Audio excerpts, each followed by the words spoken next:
Bienvenidos a nuestra primera clase.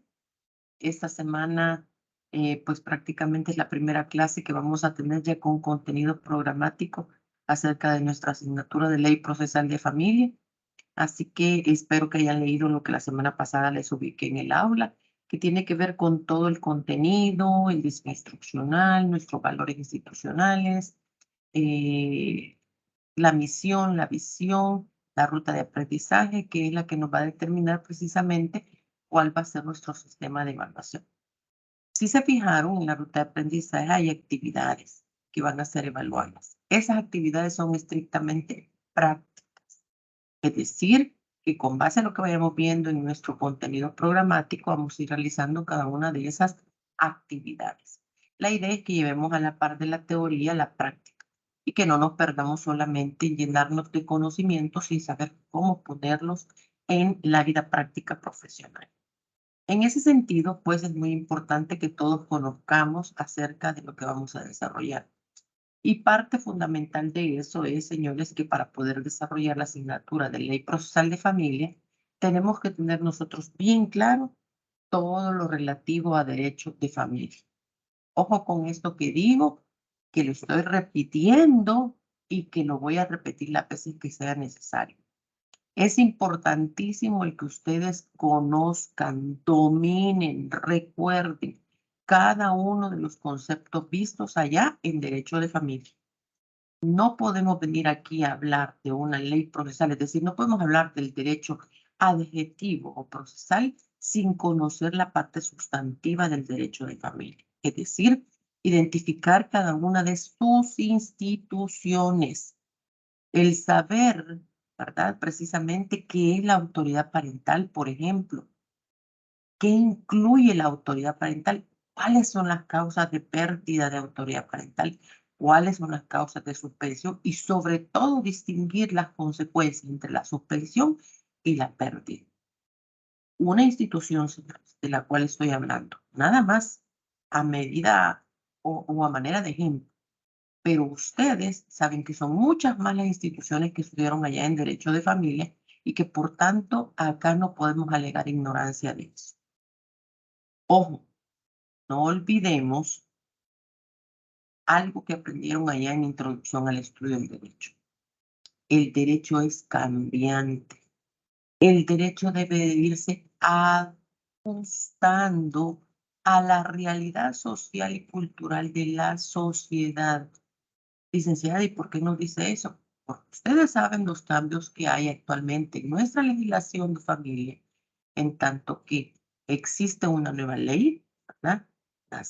La ley de nacer con cariño, y que eso implica cambios en esta área procesal de familia. ¿Por qué? Porque todas esas instituciones o varias de las instituciones vistas allá en derecho de familia, hoy no van a poder ser vistas acá en el proceso de familia. ¿Debido a qué? Debido a que nosotros vamos a estar pues desarrollándolo en una ley especial, en ese proceso especial que es el que tiene que ver con esta área de esto. Dicho de otra manera y de manera más sencilla, los cuidados personales, ¿dónde los desarrollábamos? Allá en el código de familia. Allá nos dice qué son los cuidados personales, quiénes lo ejercen, etcétera. Y si nosotros queríamos buscar, ¿verdad? Por ejemplo, la obtención o la solicitud del pedirle a un juez los cuidados personales que como madre requiero, pues lo hacíamos a través del juez de familia. Hoy no. Hoy ese trámite ya no lo vamos a hacer ante el juez de familia, sino ante el juez especializado. ¿Por qué? Porque este juez va a ser el que va a ser encargado de determinar todo lo relativo a esta área. Todo lo que tiene que ver con pérdida, con suspensión de autoridad parental y varias de las instituciones que son de derecho de familia, por ejemplo, los alimentos. O cuando se traten de instituciones en sí mismas. Ahora, cuando se traten de instituciones, o más bien, llamémoslo ya procesalmente, de pretensiones accesorias, entonces no, se van a quedar acá en procesal de familia. Pero bueno, señores, esto no lo hice con el ánimo de asustarlos, sino de que veamos lo que más adelante vamos a ir descubriendo. Pero que para eso, insisto, reitero, repito, tenemos que conocer las instituciones de familia. ¿Ok? Bueno, empecemos entonces con nuestra clase. Fíjense bien, ¿qué sucede con el derecho de familia? Ahorita vamos a hablar un poquito acerca de del derecho de familia en términos generales. Es decir, vamos a hablar acerca de ciertas generalidades del proceso de familia. Ok, acabamos de estar hablando. El derecho de familia no es un hito. Pero ¿cómo se inicia? Bueno, primero que nada tenemos que tener en cuenta que todo lo que tiene que ver en este momento al derecho de familia formó parte del Código Civil, ¿sí? Ese Código Civil nuestro tan viejito de 1860, pero tenía un libro relativo todo al derecho de familia, matrimonio, a los cuidados personales, a todo eso. Pero, obviamente, el derecho de familia tuvo que armonizarse con la realidad social de nuestro país. Y eso hace que se desprenda, ¿verdad?, en un momento determinado de ese código civil para transformarse en un área independiente y especializada. Es por ello que las normas, fíjense bien, que también nosotros relacionábamos con respecto a esto, eran estrictamente de procedimientos civiles, que aquí en aquel momento se llamaba Código de Procedimientos Civiles, y era en aquel momento el que establecía todas las formas de proceder en cuanto a las relaciones interfamiliares. Y entonces, en aquel momento, los procesos eran conocidos por los juzgados con competencia de lo civil. Insisto, repito, todo estaba en el Código Civil, entonces era obviamente conocido por el juez de lo civil, ¿verdad? Y este era el que resolvía sobre todo esto. ¿Qué sucede? Bueno, con las reformas del Código, perdón, de la Constitución de 1983, ¿verdad? Todos sabemos que nace o se establece más bien dentro de esta Constitución un capítulo específico, que es el que regula lo relativo a los derechos sociales. ¿Qué implica esto? Que ya no hablamos de los derechos familiares como un derecho privado, cuando está ya en el Código Civil, sino que decimos, bueno, si ya está dentro de un derecho social, entonces su naturaleza es de tipo social. Y encontramos lo que establece la Constitución ahí en el artículo 32, cuando nos habla que la familia es la base fundamental de la sociedad. En concreto, el fundamento legal de la familia, tanto como lo establece el Código de Familia y la Constitución, son el matrimonio y descansa en la igualdad jurídica de los padres. Eso es algo que aprendimos nosotros allá en derecho de familia. Ahora bien, ¿qué sucede con la Constitución de 1983? Bueno, señores, en el capítulo segundo encontramos todo lo relativo a la familia, ¿verdad? El 33 nos habla de cómo regular las relaciones personales y patrimoniales de los cónyuges, etcétera, etcétera. ¿Verdad? Aquí estamos un poquito regresando a lo que ustedes ya aprendieron en derecho de familia. Estamos hablando un poquito de historia. Ahora bien, el Estado salvadoreño adquiere un compromiso con la comunidad internacional. No olvidemos la pirámide que es. Nosotros somos sujetos de derechos, sí, y nosotros debemos de adecuarnos a la realidad social y cultural del país, sí, pero también los países son suscriptores de compromisos, de convenios internacionales que permiten esa relación armoniosa entre los estados. Y El Salvador, pues obviamente no se quedó atrás y fue suscriptor de muchos convenios y tuvo que ratificar en esa medida muchos instrumentos que tenían normas relativas a derechos de las personas, tanto como miembros de un grupo familiar como sujetos individuales, es decir, la mujer como tal, ¿verdad? Que recordemos, y si ustedes, pues obviamente podrán estar más jovencitos, pero sus papás les habrán comentado, ¿verdad? y ustedes habrán oído en algunas materias como derecho constitucional, la poca garantía de derechos que gozábamos las mujeres. O teníamos derecho de voto, teníamos y éramos vistas como parte de un objeto, ¿verdad? Que pues participábamos o éramos potestad del marido, ¿verdad? Porque era el hombre el que determinaba las obligaciones y los derechos del matrimonio, era el hombre el que debía determinar cuál iba a ser el domicilio que tendría la mujer al momento de casar. Es decir, no éramos sujetos de derechos. Entonces, cuando el Estado de El Salvador adquiere sus compromisos con la comunidad internacional, suscribe una serie de convenios, ¿verdad?, de normas relativas a las mismas, como cuáles: la Convención sobre la Eliminación de todas formas de discriminación contra la mujer, la Convención sobre Derechos del Niño, ¿verdad?, que es tan importante y que hasta el momento pues todavía tenemos, podríamos decir, una deuda grande políticamente hablando, la Convención Interamericana para prevenir, sancionar y erradicar la violencia contra la mujer, etc. ¿Qué estamos diciendo aquí, señores? Que todo eso nos hace, nos obliga, nos vuelve necesario, obviamente, adecuar nuestra legislación interna también a todo esto. O sea, no se trata solamente de suscribir convenios a lo loco, como decimos en buen salvadoreño. Ay, si me gusta lo que dice esta norma, me parece, estoy de acuerdo, vamos y firmemos. No. ¿Por qué? Porque no podemos estar suscribiendo normas internacionales y nuestras normas internas, obviamente, contradiciendo completamente lo que hemos ido a suscribir con otros estados. Y en esa medida, pues nosotros, al suscribir todo lo mencionado, debemos de adecuar nuestra legislación. Y entonces se crea una legislación especial. ¿Cuál? La legislación de familia.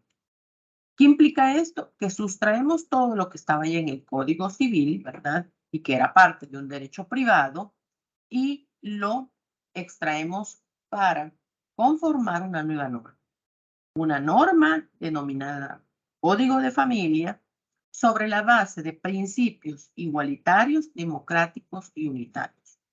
El Código de Familia, tal como ustedes lo estudiaron en esa asignatura, fue aprobado el 20 de octubre de 1993 y su vigencia es a partir del 1 de octubre de 1994. Por eso es que todos decimos, bueno, ¿desde cuándo? Desde el 1 de octubre de 1994. ¿Qué pasa con esto? Bueno, históricamente nosotros en El Salvador, ¿verdad?, creamos una especie de nueva historia, ¿verdad? Marcamos un hito en la historia jurídico-familiar de El Salvador porque nacen, ¿verdad?, instituciones marcadas sobre principios de igualdad, lo cual obviamente representó históricamente un salto significativo para nuestro país. ¿Por qué? Porque ya estamos hablando de relaciones igualitarias no solamente entre el hombre y la mujer dejaba de ser aquel objeto, sino también las relaciones de igualdad entre los padres y sus hijos.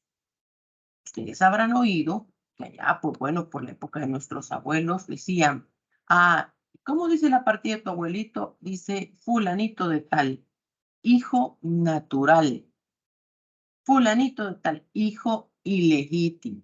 ¿Qué era eso? Era una estigmatización hacia el niño o la niña, una estigmatización al hijo cuando el hijo no tenía ninguna culpa de las relaciones que existieran entre padres, es decir, entre el hombre y la mujer que lo habían traído al mundo. Todos los hijos, a partir de la Constitución de 1983, debían de ser como iguales, no importando la relación que existiera entre sus padres. O sea, no tiene realmente, y yo eso lo veo, lo aplaudo, y me imagino que ustedes también, porque no tiene ninguna responsabilidad, no tiene por qué el hijo venir cargando una responsabilidad que es exclusiva de sus padres. El hombre y la mujer decidieron cómo convivir, no creen en el matrimonio, creen en la relación, en las relaciones de hecho, etcétera. Bueno, es más, ni convivieron nunca, pero se dio un embarazo, vino un niño al mundo. El niño preguntó, el niño quiso, no. El niño les dijo, no se casen o cásense por mi culpa, no. Entonces, por tanto, ese principio de igualdad viene a determinar que más allá de cuál sea la relación que exista entre padres e hijos, esa relación debe de ser igualitaria, si uno nació fuera o dentro de matrimonio. Entonces, eso es algo que lo aprendimos allá en el Código de Familia. Ahora bien, ¿qué sucede con la Ley Procesal de Familia? Bueno, decíamos hace un momento que el Código de Familia es vigente desde el 1 de octubre de 1994. Por tanto, si existía una ley, una norma sustantiva, debía de existir a la vez una norma complementaria, es decir, aquella que le permitiera hacer efectivos esos derechos y deberes que están reconocidos en la norma sustantiva. Y entonces se crea o nace un proceso diferente, ¿verdad? Hasta ese momento, un proceso novedoso, que obviamente fue exigencia por la misma normativa que se había creado de protección familiar. Y en este caso, pues, obviamente, se volvió necesario la creación de tribunales especializados, creándose así un juez que le pudiese dar ese tratamiento especial a la problemática familiar, ¿verdad? Y que resolviera con base a la necesidad de ese núcleo tan delicado e importante como es la familia. Y surge también, pues bueno, el crear y el estar antes de su creación, pues obviamente claros que una persona, un juzgador, no es suficiente como para decir su criterio judicial, ¿verdad? Jurisdiccional le va a permitir resolver todo conforme a las necesidades de cada uno de sus miembros. No, porque eran situaciones muy particulares que un solo sujeto probablemente no hubiese podido alcanzar a comprender. Y es por ello que se crean los equipos de profesionales especializados o equipos multidisciplinares. ¿De qué estamos hablando? Y aquel equipo de profesionales que atendiendo a su área de especialidad iban a apoyar el desempeño, el desarrollo, las resoluciones que este juez dictara con respecto a esa familia. Llámense psicólogos, trabajadores sociales, educadores, o sea, un juez es un especialista del derecho. Pero ojo, no somos psicólogos, ¿verdad? Los especialistas. No somos educadores.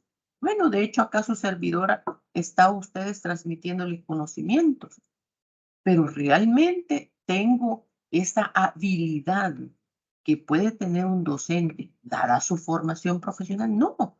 Sin embargo, la misma impericia profesional, la misma experiencia nos hace, pues bueno, de alguna manera improvisar el cómo transmitirles a ustedes este conocimiento, la experiencia de tantos años. Su servidora tiene 23 años de ser docente en la Facultad de Derecho.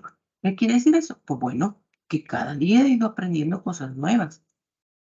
He recibido cursos, obviamente especializados para impartir docencia de adultos. He sacado muchos cursos sobre docencia universitaria. Ojo, no digo que soy pedagoga en ningún momento, pero obviamente algo de toda esa experiencia ganada por años me ayuda, me facilita la transmisión del conocimiento. Máxime que tengo el conocimiento de lo que estoy hablando. Entonces, pero ojo, el bueno está en un aula, mucho menos en un aula primaria, que son los niños sujetos de un proceso de familia. Recordemos que cubre desde la concepción hasta los 18 años. Ojo, un juez de familia va a tener esa habilidad para saber, por ejemplo, pedagógicamente cuál debía de ser el alcance de un niño de 7 años en cuanto a la lectura, en cuanto a la escritura, en cuanto al lenguaje. Bueno, eso era complicado. Es por eso, repito, que surge la necesidad del apoyo de este equipo de profesionales llamados equipos multidisciplinarios. ¿Por qué multidisciplinarios? Porque son diferentes áreas, ¿verdad? Que no son de derecho, que son quienes refuerzan al juez. ¿Qué más podemos hablar sobre esta parte adjetiva o procesal del derecho de familia? Bueno, Básicamente, aquí está un resumen, esta laminita es muy valiosa porque existen básicamente 7 etapas procesales principales. Ojo, no me voy a detener ahorita a hablar de cada una de ellas, porque las vamos a ver. Esto es lo que tenemos que estudiar en nuestra asignatura. Pero sí es importante que conozcan de qué vamos a hablar. Ok, ¿cuáles son esas etapas procesales? Primero que nada, la demanda. Obviamente, aquí tenemos que hablar cómo se inicia el proceso de familia, ¿verdad? ¿Sí? Ok, ¿cómo se inicia? Con una demanda o con una solicitud, que ya vamos a hablar de eso, ¿verdad? Lo cierto es que más allá de que se trate de una demanda o de una solicitud, el contenido es el mismo, o sea, los requisitos de la demanda, artículos 42 y en relación con el artículo 95. ¿Qué sucede una vez me demanda? Pues bueno, a quien estoy demandando tiene que ser informado. ¿Cómo se llama a esa etapa procesal? Emplazamiento.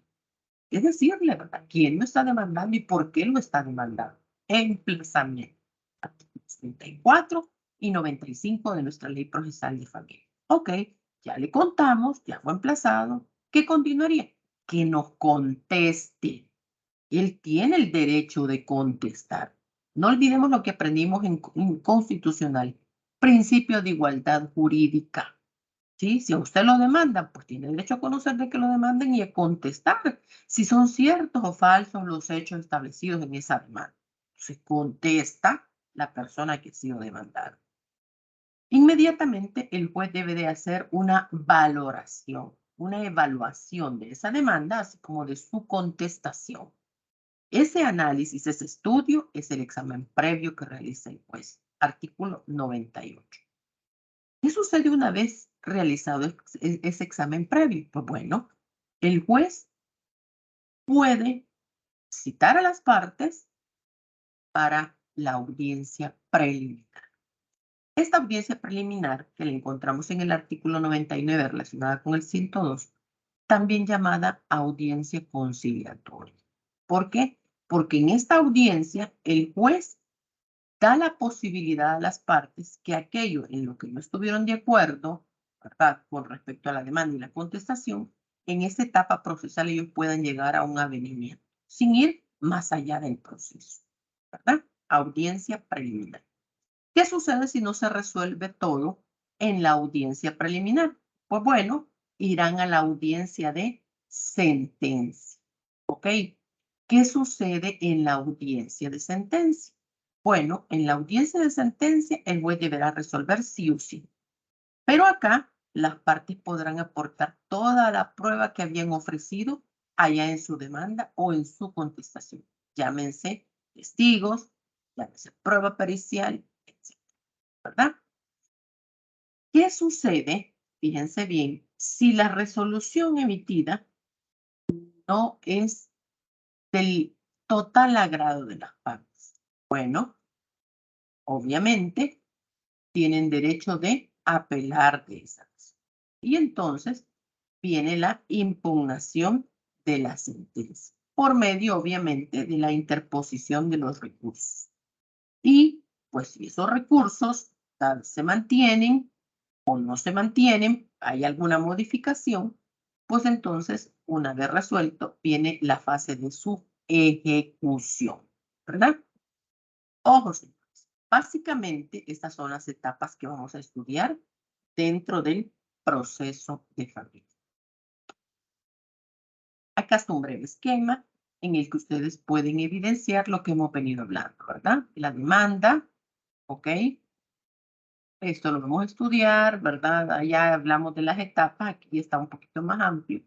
Si la demanda está completamente con lo que establecen los requisitos, pues puede ser que si no están de acuerdo, me prevengan, ¿verdad? Y me digan, mire, esto no está bien, no está conforme a los requisitos de la demanda, y entonces me dé la oportunidad de subsanar o de no subsanar. Si subsano, ¿verdad? Perfecto, me la admiten e inmediatamente notifican el emplazamiento. ¿Qué pasa si yo no subsano? Pues como no subsano dentro del plazo que la ley me da, me declaran inadmisible. Muchas veces, y esto no está dentro de las etapas porque es como una salida alterna o no salida alterna, son requisitos especiales que yo puedo pedir. Es decir, dentro de la demanda pedir medidas cautelares. Las medidas cautelares pues las debe de declarar inmediatamente, es decir, medidas de restricción, alimentos para el menor. Imaginémonos que no tiene forma de estar suministrando lo necesario al niño o a la niña, pues entonces el juez lo declara en el momento, ¿verdad? Protección de vivienda, vamos a pedir la anotación preventiva de la demanda, va dentro de las medidas cautelares y el juez la va a declarar inmediata. Ok, pero vamos, admitimos, aplicamos el emplazamiento, el autor tiene derecho a contestar, se realiza el examen previo, se cita la audiencia preliminar, vamos a audiencia preliminar, no hay avenimientos, se cita audiencia de sentencia, vamos a audiencia de sentencia, no estamos de acuerdo con la sentencia, vamos a los recursos y la ejecución. Básicamente esto es lo que expliqué hace unos años. Pero ¿qué sucede si no es una demanda? Yo hace unos momentos les digo, ¿con qué se inicia? ¿Cuál es la primera etapa? Con la demanda o la solicitud, les digo. ¿Por qué hablé de demanda y de solicitud? Bueno, señores, sencillo, por algo.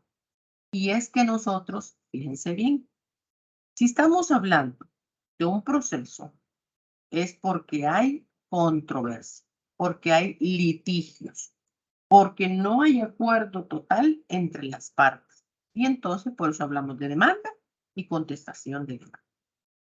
Pero hay situaciones de familia que no necesariamente estamos hablando de un acto litigioso o contencioso o controversial. Es decir, allá en materia de familia también vamos a analizar situaciones que son de jurisdicción voluntaria. Es decir, que no hay ningún litigio, que no hay ninguna controversia, que no hay un demandado. Sin embargo, necesito que un juez de familia me lo resuelva. ¿Cómo cuál?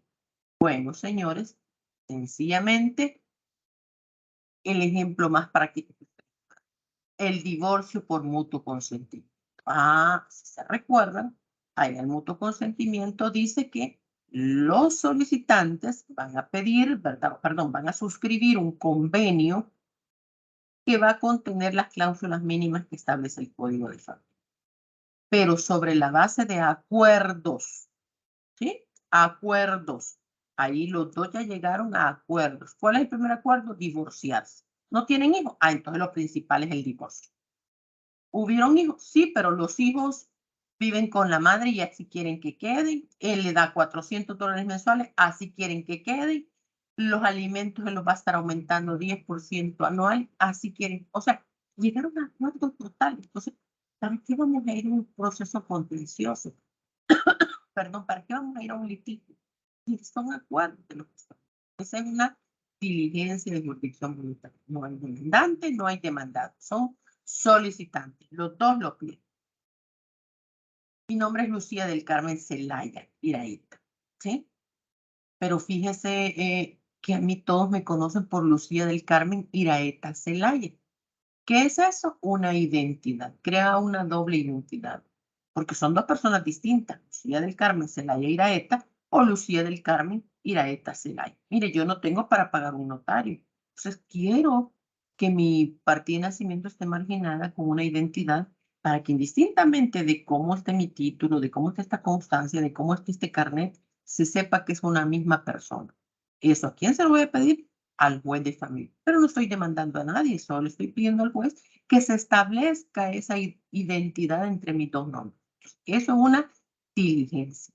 Todo aquello que no genere controversias, todo aquello que no genere un litigio, todo aquello en lo que no haya un demandado y un demandante, sino que haya un solicitante o unos solicitantes, eso es jurisdicción voluntaria.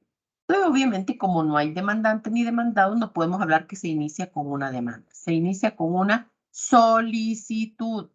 Pero ojo, lo que decía hace un momento, más allá de que sea una solicitud, deberá de tener como mínimo las partes de la demanda que están en el artículo 42.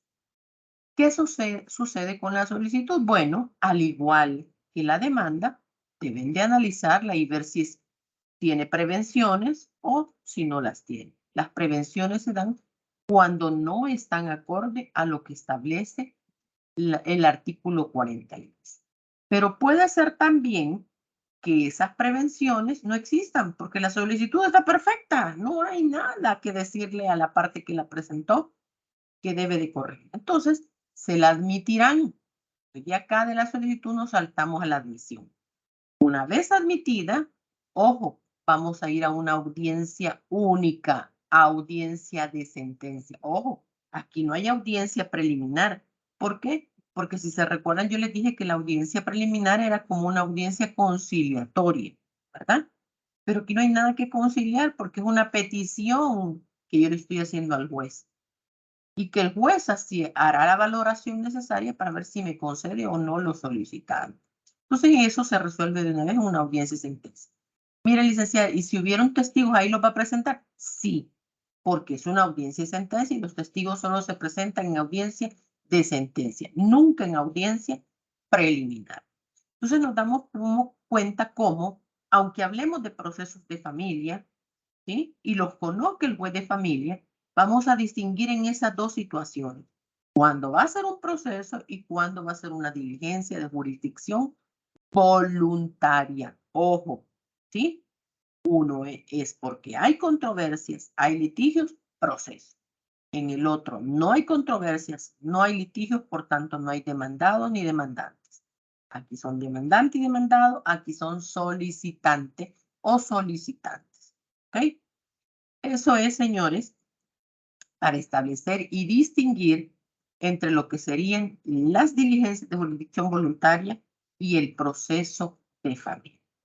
Con esto que acabamos de ver y de hablar, hemos visto lo necesario para tener de alguna manera un breve bosquejo de lo que sería una introducción a nuestra asignatura, de lo que vamos a ver en ella y de lo que vamos a analizar en ella a lo largo de este ciclo. ¿Sí? Entonces espero que esta parte introductoria nos sirva, nos haga un llamado a la conciencia en todo lo que debemos estudiar, recordar y mejorar. A partir de la próxima clase, ¿verdad? Que también va a ser subida en esta misma semana y que vamos a hablar acerca de los principios rectores, les voy a suplicar que tengan a la mano su ley procesal de familia. ¿Por qué? Porque vamos a empezar ya a analizar los principios rectores. Y es importante que, pues bueno, echemos mano de la ley que es nuestra arma, nuestra batuta con la que vamos a desarrollar todos estos contenidos que estamos desarrollando. Es importante, señores, el que no nos perdamos en lo que estamos haciendo, ¿verdad? Que estemos claros en la necesidad que tenemos no solamente de tomar nota, o sea, de llevar nuestros apuntes, sino de ir relacionando la legislación. Van a haber momentos en que yo voy a estar, usted puede estar viendo su clase, pero si no tiene a la par su código de familia, su ley procesal de familia, pues bueno, yo voy a estar hablando en el aire y usted va a tener que volver a ver la clase no sé cuántas veces por no tomar nota de lo que había. Entonces, vuelvo, reitero, los invito a que tomen nota de todo lo que hablemos. Porque recuerden que las tareas y las actividades no se van a hacer solas. Y si usted no tiene claro un tema, pues bueno, perfecto, escríbame, coménteme, discútame. Aquí se trata de que todos aprendamos juntos. Pero para aprender, usted tiene que saber de qué me va a estar hablando y qué es lo que me va a estar preguntando. Como les dije el primer día de clase, vamos a procurar tener reuniones, ¿verdad? Aunque sea una vez al mes. ¿Para qué? Para que en esas reuniones precisamente podamos tener ese contacto más directo en el que ustedes me puedan decir, licenciada, fíjese que en aquella clase usted habló acerca de tal cosa y no me quedó claro este puntito porque hoy usted está hablando de eso. Perfecto. Eso es como más directo y pues va a ayudarnos a facilitarnos el aprendizaje. Pero señores, necesito su compromiso, ¿verdad? Necesito su empeño, necesito su participación, necesito que ustedes obviamente se empoderen de esa necesidad de continuar estudiando, pero de manera compromisoria. Es decir, que ustedes sepan que todo lo que hagamos en esta clase va a depender mucho de todo el empeño que ustedes le pongan, de todo el sacrificio que hagamos y de toda la necesidad de aprendizaje que expresemos y demostremos. ¿Ok? Muy bien. Escuchen si es necesario una o dos veces, las veces que sea necesaria esta clase, porque no olvidemos, solo ha sido una introducción a la ley procesal de familia. Bienvenidos, esta va a ser una experiencia inigualable.